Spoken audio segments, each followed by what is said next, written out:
সকালবেলা তো বাকি যা যা কাজকর্ম ছিল, পায়েস বানানো হয়েছে, চাটনি বানানো হয়েছে, তো সেই সময় তোমাদের দেখাতে পারিনি। তার একটাই কারণ যে আমার ফোনে একদমই চার্জ ছিল না। তো যাই হোক, এখন মাছটা ধোয়া কমপ্লিট হয়ে গেছে, আর মাছটা আজকে আমি ধুয়েছি এখানে, আর মামা ওদিকে তরকারিগুলো কাটছিল। যে তরকারি এনেছেন সেই যে ভাজা, বেগুন ভাজা, কুমড়ো ভাজা, পটল ভাজা, এখানে ভেন্ডি ভাজা হবে। আর রুটি তো জানো ইলিশ মাছ খেতে ভালোবাসে না, তো আজকে ওকে জোর করা হয়েছে যে একটা ইলিশ মাছ খেতে হবে, তাও আবার ভাজা, কারণ ও ভাপার ঝোলটা খেতে ভালোবাসে কিন্তু মাছটা খেতে ভালোবাসে না। তাই জন্য ওখানেও বলে ইলিশ মাছ খেলে নাকি কি একটা হয়। আর এই যেখানে লুকাগুলো রাখা রয়েছে, এই লুকাটার পাতুরি হবে এখন, যেটা খাওয়া হবে। আর ইলিশ মাছটা হবে রাত্রেবেলা, তাই ম্যারিনেট করে রাখলাম, এটা একটু পরেই রান্না করব। আর এখানে যে মাথা, ইলিশ মাছের মাথাটা রাখা রয়েছে, মাথাটা ফ্রিজে চলে যাবে, কি হবে না হবে পরে দেখা যাবে। আর এদিকে ভাত বসে গেছে, আর ঘরে পায়েস আর চাটনি রয়েছে। পায়েসটা মাম্মাম করেছে, আমি কখনো পায়েস করিনি, আর আমি পারিও না পায়েস করতে তেমন একটা, তা রিস্ক নিই না। কিন্তু চাটনিটা আমি করেছি এর আগেও, তো চাটনির জন্য করলাম আমসত্ত্ব আর খেজুরের চাটনি করেছি। তো দেখলাম ঠিকঠাকই আছে, এবার জানি না সবাই কি রিভিউ দেবে, কি হয়েছে না হয়েছে। তো এর মধ্যে সর্ষে, জিরে,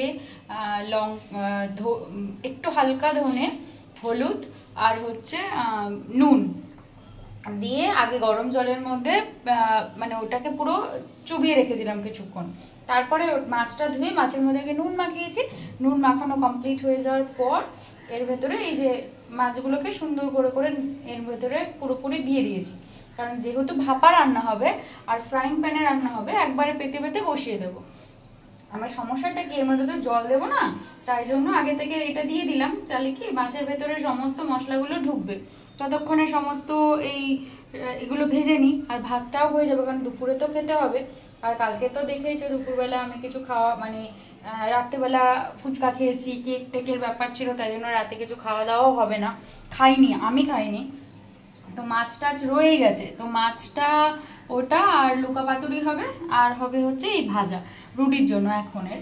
আর রাত্রেবেলা তো মাটন হবে, এই যে এখানে মাটন ফ্রিজ থেকে বের করে রাখা আছে, কারণ ফ্রিজে ছিল মাটন, ফ্রিজ থেকে বের করে রেখে দিয়েছে মাটনগুলো, একটু ফ্রিজ হয়ে রয়েছে, ওটাকে একটু জলে দিতে হবে, একটু না হলে হবে না। এবার মাটনটাকেও ম্যারিনেট করে রেখে দেবো।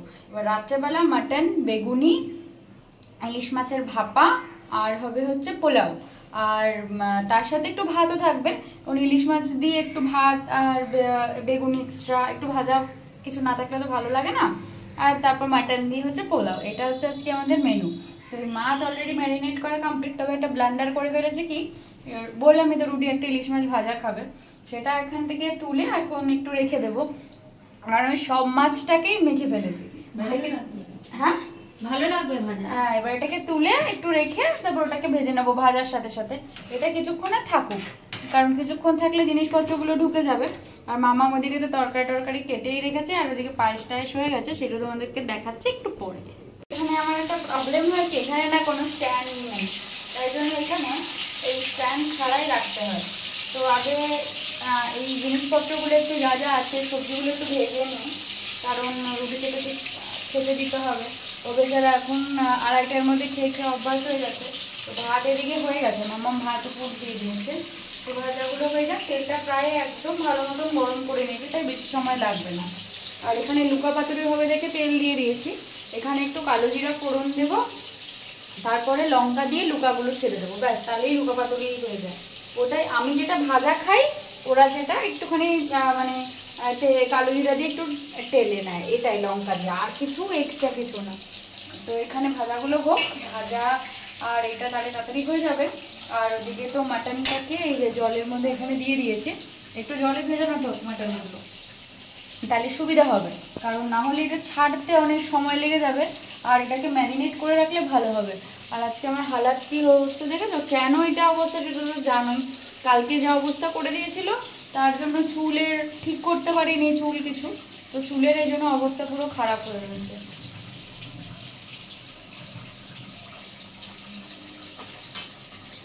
এই যে এখানে ইলিশ মাছটা পুরো বসিয়ে দিয়েছে, আর এখানে কিছু করার নেই, ইলিশ মাছটা মেখে টেখে তো বলেইছিলাম বসাবো, মেখে টেখে তেল দিয়ে সব কিছু দিয়ে বসিয়ে দিয়েছি। আর এই যে এখানে হয়েছে লুকা পাতুরি, যেটা বলেছিলাম ওটা হয়ে গেছে। ভাত তো হয়ে গেছে, আগেই দেখিয়েছিলাম। আর ইলিশ মাছটাও এবার হতে থাক এটার মতন, মানে আঁচটা একটু নিভে করে দিয়েছি, এটার মতন হতে থাক। আর এখানে গোটা লঙ্কা ছড়িয়ে দিয়েছি। আর ফোড়নে কী কী দেয় সেটা তো তোমরা জানোই, হালকা কালো জিরে আর লঙ্কা ফোড়ন দিয়েছি। আর এই দেখো বেগুনগুলো উপর থেকে কেমন হয়ে গেল এটা দিতে, বেগুনগুলো অলরেডি দিয়ে দিয়েছি। আর এখানে চলছে মাংসের ম্যারিনেট। এখানে মাংসটাতে দই, জিরে, ধনে, লাল লঙ্কার গুঁড়ো, কাশ্মীরি রেড চিলি পাউডার, হলুদ সব দিয়ে ম্যারিনেট করে রেখে দেবো। এখানে বলতে পারো আদা জিরেটাও চলে যাবে। ম্যারিনেট করে রেখে তারপরে আমাদের খাওয়া দাওয়া কমপ্লিট হবে, তারপরে গিয়ে মাংস বসাবো, বুঝলে। আর এদিকে এই যে ভাজার থালাতে যেমন যা যা ভাজাভাজি করার ব্যাপার আছে সমস্ত ভাজাভাজি তো এখানে কমপ্লিট হয়েই গেছে। বেগুনটা ভাজা হবে আর ভেন্ডিটা ভাজা হবে। ভেন্ডিটা এদিকে মামা মেজে অলরেডি এখানে কেটে রেখে দিয়েছে। ভেন্ডিটা ভাজা হলেই ভাজাভুজি কমপ্লিট। তারপরে রুটিকে খেতেও দিয়ে দেওয়া হবে। ও না, মাছ ভাজা হবে, একটা ইলিশ মাছ বলেছিলাম না, একটা মাছ ভাজা হবে, অনেক কষ্টে রাজি করানো হচ্ছে। এই ইলিশ মাছটা ভাজা হবে, ব্যাস এই ভাজাভাজির পর্ব হবে। তারপরে তো দেখতেই পাবে পরপর সমস্ত কিছু আসছে, সেটা দেখতেই পাবে। সমস্ত গোছানোর জন্য কমপ্লিট। ওর একটু কল ছিল তো দেরি হলো। এবার প্রত্যেক দিন তো ঘরেই খাওয়া দাওয়া করে, বাট আজকে তো ঘরে খাওয়া দাওয়া হবে না। তো বললাম ঘরে তো ওইভাবে সাজিয়ে গুছিয়ে ওকে খেতে দেওয়া হয় না, দেয় না, ও মেখে দেয় মাম্মাম, তারপরে খায়। তো এখানে শুধু মাটনটা বাকি। আর মোটামুটি মাছ টাছ যা হওয়ার সেটা তো দেখিয়ে দিলাম, হয়ে গেছে। আর এই যে রুটির আজকে আমাদের মেনুতে খুব সিম্পল সা খাওয়ার, সব ভাজা আর হচ্ছে একটা মাছের ঝোল আছে বলেইছিলাম। তো এই যে রুটির, হ্যাঁ ওই যে দিয়ে দিয়েছি। এই যে এখানে বেগুন ভাজা, মাছ ভাজা, একটা লঙ্কা, এখানে পটল ভাজা, কুমড়ো ভাজা, ভেন্ডি ভাজা। আর লুকা পাতুরিতে তো তেল দেওয়া হয়, তাই জন্য ওইখানে একটু ভাত দিয়ে আটকে দিয়েছি, না হলে ওটা পড়ে মানে মিশে যাওয়ার ইসে থাকে। আর এখানে ওই মাম্মাম মাছটা এখন দিয়ে যাচ্ছে। তো মহারাজ এখন আসছেন, খেতে বসবেন, তারপর তোমরা মহারাজকে দেখো, তারপরে তো বিকেলে দেখতেই পাবে। আর মা ওর দিকে ওরা বেরিয়েও গেছে, আর কিছুক্ষণের মধ্যে পৌঁছেও যাবে। আসো বসো, আজকে তো তোমাকেই দেখানো হবে, এমন নয় যে তোমাকে দেখানো হবে না। বসো, আরে বসো। এই যে আমার সবাই জানে আমার বড়ই বোন, আজকে বার্থডে, ওকে আর কি আমি সেরকম করেই আজকে পোস্ট করেছি। মাছ ভাজা, এই যে ভাজা মহারাজ খেতে বসে পড়েছে। মহারাজ, মহারাজ এদিকে, মহারাজ না, হ্যাপি বার্থডে টু ইউ, মহারাজ একটু তাকান, এটা কেমন করে তাকানো হচ্ছে, মহারাজ একটু তাকান।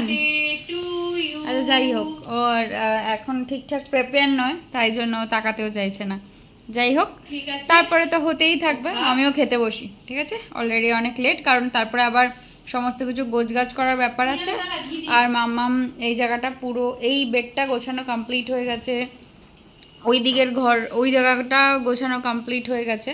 আর শুধু রুডির ঘরটা এখন গোছানো বাকি, কারণ ও যেহেতু কাজ করছে সেহেতু এখন ওর ঘরটা গোছাতে পারছি না। ওর গুছিয়ে দিলে তো ওর অবস্থা খারাপ করে দেবে, তাই জন্য রুডির ঘরটা গোছানো বাকি। তো আর এদিকে মাম্মাম পেঁয়াজ টেয়াজ সব কেটে রেখেছে। খাওয়া টাওয়া কমপ্লিট হওয়ার পর মাটনটা বসাবো। মাটনটা একটু তাড়াতাড়ি করে কোনো লাভ নেই,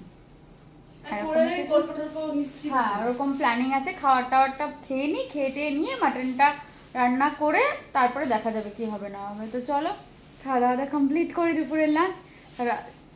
ও রাতের মেনু তো তোমরা জানোই, রাতে মেনু চলতেই থাকবে। সমস্ত কিছু রান্না বান্না কমপ্লিট, মাটন যা যা রান্না বান্না করার ছিল সব কমপ্লিট হয়ে গেছে। তো এখন মা আর দিদুন এসে এখানে দই বড়া আর হচ্ছে সিঙ্গারা এইসব খেলো, কোল্ড ড্রিঙ্কস খেলো, খেয়ে মামদের বাড়িতে একটু দেখা করতে গেছে। এখন আমি আর রুটি বেরোচ্ছি, একটু কাবাব আনতে যাবো সবার জন্য, কারণ যেহেতু মা আর দিদুন থাকবে আজকে, তো একটু রাতের দিকে খাওয়া দাওয়া হবে আজকে, কারণ ওদের আজকে যাওয়ার তাড়া নেই। আর আমি নিজের ড্রেস পরে রেডি হয়েছি, কিন্তু আমাকে ভূতনি বেশি লাগছে, কারণ আমার চুলগুলো ঠিক নেই।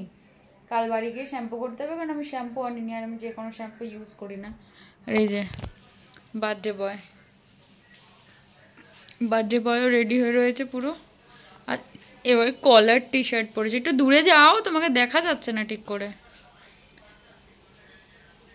এটা কেমন পোজ ছিল রুডি? এখান থেকে আমরা কিছু আইসক্রিম নিয়েছিলাম, কারণ মোটামুটি কিছু বাড়ির লোকজন তো ইনভাইট রয়েছেই, আমার বাড়ির লোকজন সবার জন্য, ডিমুদের বাড়ির লোকজন সবার জন্য একটু আইসক্রিম নিয়ে নিলাম। দেন বাড়ি এসে রুডির বার্থডে সেলিব্রেশনটা হলো। ও তো কেক কাটতে চায় না জানো, ওই আশীর্বাদ করে ধান দুব্য দিয়ে পায়েস খাইয়ে একটা ছোট্ট সেলিব্রেশন হলো। আর এখানে সবাই এরপর একটু একটু করে আশীর্বাদ করতে শুরু করবে, মাম্মাম, তারপরে পাপান, তারপরে দাদা ওইটা আমার, না হলে 100 টাকাই পেতে, ব্লগের জন্য কিন্তু 500 টাকা পেলে। এটা তোমাকে দিচ্ছি না, এটা আমার বার্থডে বয়ের দিদা দেবে। এবার হচ্ছে দিদার পালা, মানে রুডির দিদা এটা। আর অনেকে তো দেখেইছো এর আগে হয়তো। আর মাম আর মামা ডিমো এখানে আসতে পারেনি, যেহেতু দাদু অসুস্থ, সেহেতু যতক্ষণ না পর্যন্ত দিদা ওখানে যাবে ততক্ষণ পর্যন্ত ওনারা দুজন আসতে পারবেন না। এবার একে একে সবাই আশীর্বাদ করে ওকে। প্রত্যেক বাড়ি এই আশীর্বাদ পর্বটা অনেক বড় করা হয়, আমাদের বাড়ির মতন প্রত্যেকে আশীর্বাদ করে পায়েস খাওয়ায়, এটাই নিয়ম। তারপরে মামু আসলো, আর আমার বাবা তো এবার প্রেজেন্ট ছিল না, কারণ বাবার দোকানে যেহেতু পান্ডে দাদা প্রেজেন্ট ছিল না, তাই জন্য বাবা আর এখানে এবার আসতে পারেনি। তবে এর জন্য কিন্তু এবার বাবার একটু মন খারাপও বটে। যাই হোক, এই রুডিকে টাকা পয়সা দেওয়া নিয়ে বেশ একটা মজা হাসি চলতেই রয়েছে। পরই আসলো মামি দিদুন, আর এনাকে তো তোমরা সবাই আমার ব্লগে দেখেইছো, আর রুডিরও অত্যন্ত প্রিয় একজন মানুষ। আন্টি আন্টি আন্টি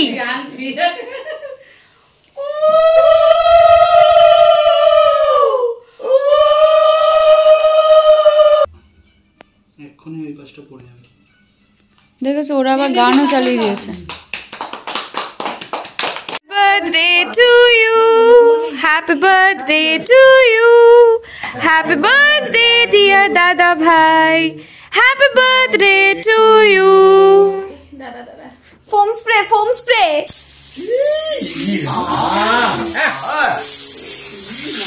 এইবার দেবে তো শেষ করে দিয়েছি আমার এখানে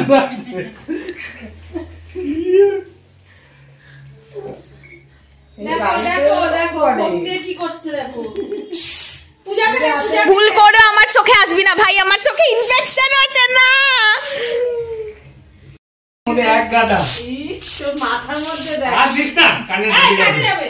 মনে তোর এই সে জানা এইদিকে জানা মাথার মধ্যে মাথার ভর্তি অবস্থা।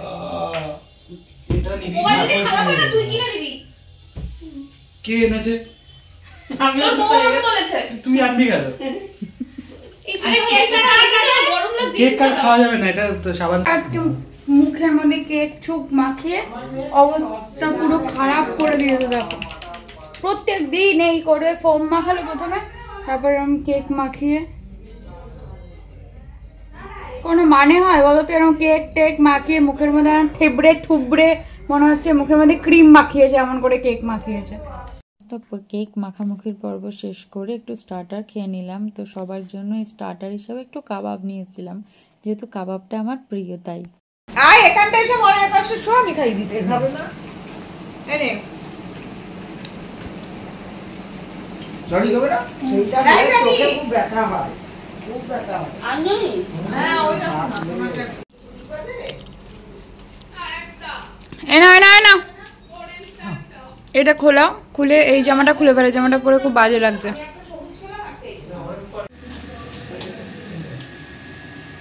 কি বসিয়ে দিয়েছো? বসানো হয়ে গেছে পুরো। এই আমি প্রেসার কুকারে জলের মাপ করতে পারি না। যেই গ্লাসটাতে চাল মাপবি সমান সমান মাপবি, উঁচু উঁচু না, জল তো আর উঁচু হবে না, একদম লেভেলে সমান মাপবি, বুঝেছিস? আর জল ডবল দিতে হবে। জলটাকে ভালো করে গরম করবি, গরম করে তারপরে ডবল দেবো। প্রেসার কুকারের মধ্যেই ওই চালটাকে দিয়ে দেবো, তাই তো? জলটাকে গরম করবি তো, আর ইসে করবি তোর ওই চালটাকে ভালো করে ভাজবি। আর যদি দুধ দিস তাহলে জলে দুধে মিশিয়ে। দুধ দেয় নাকি কেউ এর মধ্যে? বাবা পোলাওতে দুদিন তো দেয়, আমিনি তাই ভুলে গেছি। তাই? আমি তো জানি না, আমি প্রথমবার শুনলাম পোলাওতে দুধ দেয়। সবসময় এবার এটা কতক্ষণ হবে? এই একটা সিটি, একটা সিটি দিলেই হয়ে যাবে? একদম। মানে একদম তুমি হাই ফ্লেম করে রাখবা? একদম হাই ফ্লেম। আর অঘ্রাণ মাসের পরে যে চালটা, তখন নতুন চাল হয় তো, তখন হাফ কম দিতে হয়। ধর 3 গ্লাস চাল দিলে 6 গ্লাস জল হয়, তখন 5.5 গ্লাস জল দিবি। ও আর আচ্ছা। এখন তো পুরনো চাল। আচ্ছা, চালের ওপর ডিপেন্ড করে দিতে হয়। হ্যাঁ।